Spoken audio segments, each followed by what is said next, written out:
اور فوج بھی حکومت کے خلاف ہو گئی۔ آخرکار 14 اگست 1949 کو کرنل سامی النہادی نے وزیر اعظم کو قتل کر کے اقتدار پر خود قبضہ کر لیا۔ کرنل سامی نے اقتدار سنبھالتے ہی وعدہ کیا کہ وہ جلد امن و امان بحال کر کے اقتدار قوم کے نمائندوں کو سونپ دے گا۔ اس مقصد کے لیے پہلے اس نے ایک قوم پرست سابق صدر ہاشم کو ایک متحدہ وزارت کا سربراہ بنایا اور انتخابات کا انتظام کیا۔ نومبر 1949 میں ملک میں عام انتخابات کروائے، جس کے ذریعے ایک دستور ساز اسمبلی کا انتخاب عمل میں لایا گیا۔ 12 دسمبر 1949 کو دستور ساز اسمبلی کا پہلا اجلاس ہوا۔ سامی نے عراق اور اردن کے ساتھ اچھے تعلقات استوار کیے، لیکن اس نے سعودی عرب اور مصر کے ساتھ خوشگوار تعلقات قائم کرنے کی کوشش نہیں کی، جسے فوج کے ایک گروہ نے پسند نہ کیا۔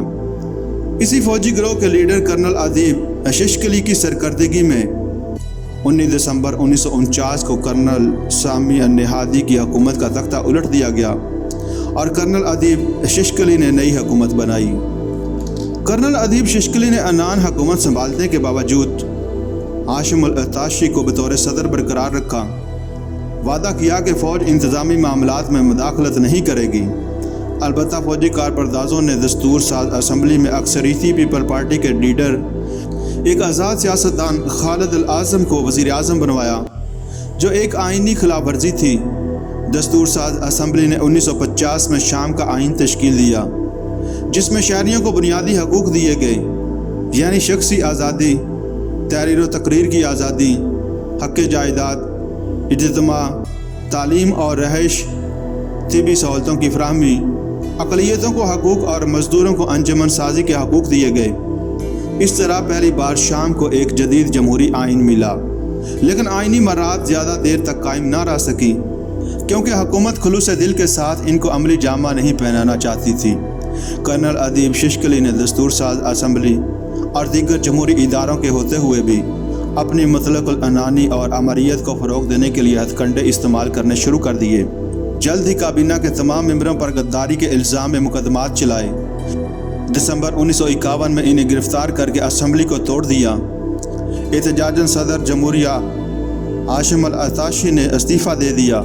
اس کی پرواہ کیے بغیر کرنل ادیب نے اپنی طرف سے ایک آمرانہ آئین 1953 میں نافذ کر دیا، جس کے ماتحت انتخاب بھی کروائے گئے، جس میں مخالف سیاسی جماعتوں نے حصہ نہیں لیا۔ مد مقابل چونکہ کوئی امیدوار نہ تھا، اس لیے حکمران جماعت کا امیدوار کرنل ادیب صدر کے عہدے کے لیے منتخب ہو گیا۔ اس طرح ملک پر ایک خاص قسم کی ایک جماعتی حکومت مسلط ہو گئی، جس نے ہر قسم کی مخالف کی سیاسی آواز کو دبا دیا۔ ششکلی نے اپنے دور حکومت میں روس کے ساتھ بہتر تعلقات استوار کیے۔ یہ صورتحال امریکہ، برطانیہ اور فرانس کو گوارا نہ تھی۔ عرب اسلامی ممالک کے ساتھ بھی اس کے تعلقات قائم کیے۔ اس آمریت کے خلاف طلبہ اور سیاستدان اٹھ کھڑے ہوئے۔ حکومت کے خلاف ایک تحریک چلی، جس کے نتیجے میں 25 جنوری 1954 کو ادیب ششکلی کی حکومت کا تختہ الٹ دیا گیا اور کرنل مصطفیٰ حمدون نے اپنی حکومت قائم کی۔ ششکلی بھاگ کر سعودی عرب اور پھر پیرس چلا گیا۔ مصطفیٰ حمدون نے عنان حکومت سنبھالتے ہی اعلان کیا کہ وہ فوجی حکومت کا سربراہ نہیں رہنا چاہتا۔ اس طرح فوج نے اقتدار ہاشم العطاشی کے حوالے کر دیا۔ ہاشم نے 1950 کے آئین کو بحال کر دیا۔ اس طرح ملک میں آئینی حکومت بحال ہو گئی اور دیگر جمہوری اداروں کا قیام عمل میں لایا گیا۔ ستمبر 1954 میں سابق صدر شکری القواتلی کو مصر سے واپس بلا کر دوبارہ صدر مقرر کیا گیا۔ اس آئینی حکومت نے عرب ممالک کے ساتھ اتحاد و یگانگت کو فروغ دیا اور عرب مسلم اتحاد پر زور دیا۔ اسرائیل کے قیام کی وجہ سے یہ حکومت اس کے خلاف تھی۔ 1955 میں اس حکومت نے مصر کے ساتھ ایک دفاعی معاہدہ کیا، جس کے ماتحت دونوں ملکوں کی فوجوں کو ایک مشترکہ فوجی کمان میں دے دیا تاکہ اسرائیلی جارحیت کا مقابلہ کیا جائے۔ اس کے باوجود شکری القواتلی نے شام کو بڑی کشمکش سے دور رکھا اور ایک غیر جانبدار پالیسی پر عمل کیا اور تمام ممالک سے اچھے تعلقات قائم کرنے کی کوشش کی۔ جس ملک سے فوجی سامان بلا شرط ملا، حاصل بھی کیا۔ اس صورتحال سے روس نے فائدہ اٹھانے کی کوشش کی، علاقے میں اپنا اثر و رسوخ بڑھایا اور اس طرح رومانیہ، چین اور دیگر روسی اتحادیوں سے شام نے تجارتی معاہدے بھی کیے، جس سے روسی اثر میں اضافہ ہوا۔ روسی امداد سے ہی شام نے اپنے دفاع کو مضبوط بنایا جس کی ضرورت امریکہ اور یورپی امداد سے اسرائیل کی فوجی قوت میں اضافے کی وجہ سے ہوئی، شام نے اپنے آپ کو تیار کرنے کے لیے شہری دفاع کے پروگرام پر عمل کیا۔ مصر کے نہر سویز کو میانے پر رد عمل کے طور پر جب اسرائیل، فرانس اور برطانیہ نے 30 اکتوبر 1956 کو مصر پر حملہ کیا تو شام نے مصر کے ساتھ دفاعی معاہدے کی روح سے اس کا بھرپور ساتھ دیا اور اپنے علاقے میں عراقی پیٹرولیم کمپنی کی پائپ لائن اڑا دی۔ روسی وزیر خارجہ نے شام کا دورہ کیا۔ صدر شکری القواتلی نے جواباً روس کا دورہ کر کے باہمی تعلقات کو اور مضبوط بنایا۔ روس کی طرف شام کا یہ جھکاؤ دراصل امریکہ اور برطانیہ کی اسرائیلی سرپرستی کے خلاف رد عمل کے طور پر تھا، اور پھر برطانیہ اور فرانس کا مل کر 1956 میں نہر سویز پر حملے کی وجہ سے بھی تھا۔ اس بات کا ثبوت شکری القواتلی کا یہ اعلان ہے کہ اگر اسرائیل نہ ہوتا تو ہمیں نئے اسلحے کی ضرورت پیش نہ آتی۔ اگر امریکہ اسرائیل کے ساتھ ترجیحی سلوک نہ کرتا تو ہم نئے روسیوں سے متعارف نہ ہوتے۔ اس سے شام کے امریکہ کے ساتھ تعلقات خراب ہو گئے۔ 13 اگست 1957 کو امریکہ کی ایک سازش کے تحت شامی حکومت کا تختہ الٹنے کی کوشش کا پہلے ہی پتہ چل گیا۔ اس سازش کے الزام میں شام نے امریکی سفارت خانے کے 3 افسر ملک سے باہر نکال دیے۔ جواباً امریکہ نے بھی ایسا ہی کیا۔ اکتوبر 1957 میں جب ترکی کی طرف سے شام کی سرحد پر فوجیں جمع کرنے کا خطرہ پیدا ہوا تو روسی وزیر اعظم بلغانن نے دھمکی دی کہ اگر کسی نے شام پر حملہ کیا تو روس بے تعلق نہیں بیٹھا رہے گا۔ اکتوبر 1957 میں روس نے شام کے ساتھ ایک معاہدہ کیا جس کی روح سے روس نے شام کو فنی، صنعتی، زرعی ترقی اور تیل کی تلاش کے سلسلے میں بہت سی مراعات دینے کا وعدہ کیا۔ اس طرح شام اور روس کے مابین تعلقات مزید گہرے ہوتے چلے گئے۔ ان تعلقات سے بڑھنے پر انگلو امریکی بلاک نے تشویش ظاہر کی، کیونکہ مشرق وسطیٰ میں روس کے بڑھتے ہوئے اثر کی وجہ سے ان طاقتوں کو اپنے مفاد کے لیے خطرات ابھرتے نظر آئے۔ 1956 اور 1957 کے معاہدات نے دونوں ملکوں کو جب ایک دوسرے کے قریب کر دیا تو عرب قومیت کے جذبے نے جمال عبد الناصر کی سربراہی میں اسرائیل کے خلاف تقویت پکڑی۔ 1957 کے دفاعی معاہدے کے تحت دونوں ملکوں کی فوجیں بھی ایک مشترکہ کمان میں آ چکی تھیں۔ اب وقت کا تقاضا تھا کہ یہ اتحاد بڑھ کر سیاسی اتحاد میں تبدیل ہو جائے۔ اس لیے فروری 1958 کو دونوں ملکوں میں اتحاد ہو گیا۔ دونوں مل کر ایک وفاق بے نام متحدہ عرب جمہوریہ میں شامل ہو گئے۔ اس وفاق کے صدر ناصر اور نائب صدر شام کے عبدالحمید سراج مقرر ہوئے۔ شام متحدہ جمہوریہ کا ایک صوبہ بن گیا۔ شام کے انتظام کے لیے 11 رکنی انتظامی کونسل کی تشکیل کی گئی۔ شام میں مصر کی طرح زرعی اصلاحات نافذ کر کے زمین کی حد ملکیت مقرر کی گئی اور سیاسی پارٹیوں پر پابندی لگا دی گئی۔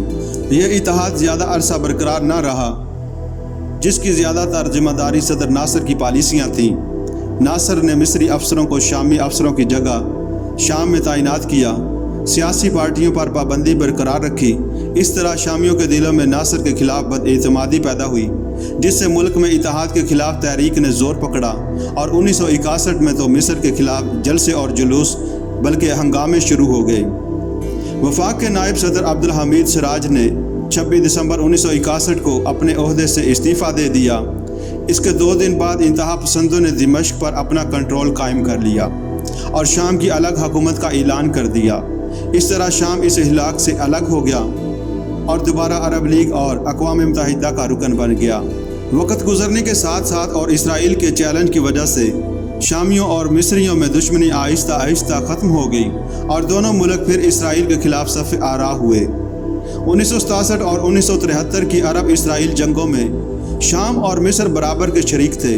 نومبر 1970 میں حافظ الاسد ایک فوجی انقلاب کے ذریعے برسر اقتدار آئے اور انتخابات کے ذریعے مارچ 1971 میں صدر بن گئے۔ 1973 میں حافظ الاسد کی سربراہی میں انقلابی کونسل نے ملک کا آئین تیار کیا۔ آئین کے تحت ملک میں سوشلسٹ پارٹی کی حکومت ہے۔ آئین کے مطابق اسد کو 7 سال کے لیے صدر چنا گیا۔ ملک کا نظام مرکزی کنٹرول کے اصول پر چلتا ہے۔ اکتوبر 1973 میں شام کی افواج نے اسرائیل سے اپنے علاقے واپس لینے کے لیے گولان کی پہاڑیوں پر سے اسرائیل پر حملہ کر دیا۔ شام کی ابتدائی کامیابیوں کے بعد اسرائیل نے شامی فوج کو واپس دھکیل دیا اور اس نے دمشق کے اندر 32 کلومیٹر تک پیش قدمی کی۔ اقوام متحدہ کی اپیل پر جنگ بندی ہوئی۔ جون 1974 میں امریکہ اور شام کے درمیان تعلقات بحال ہوئے۔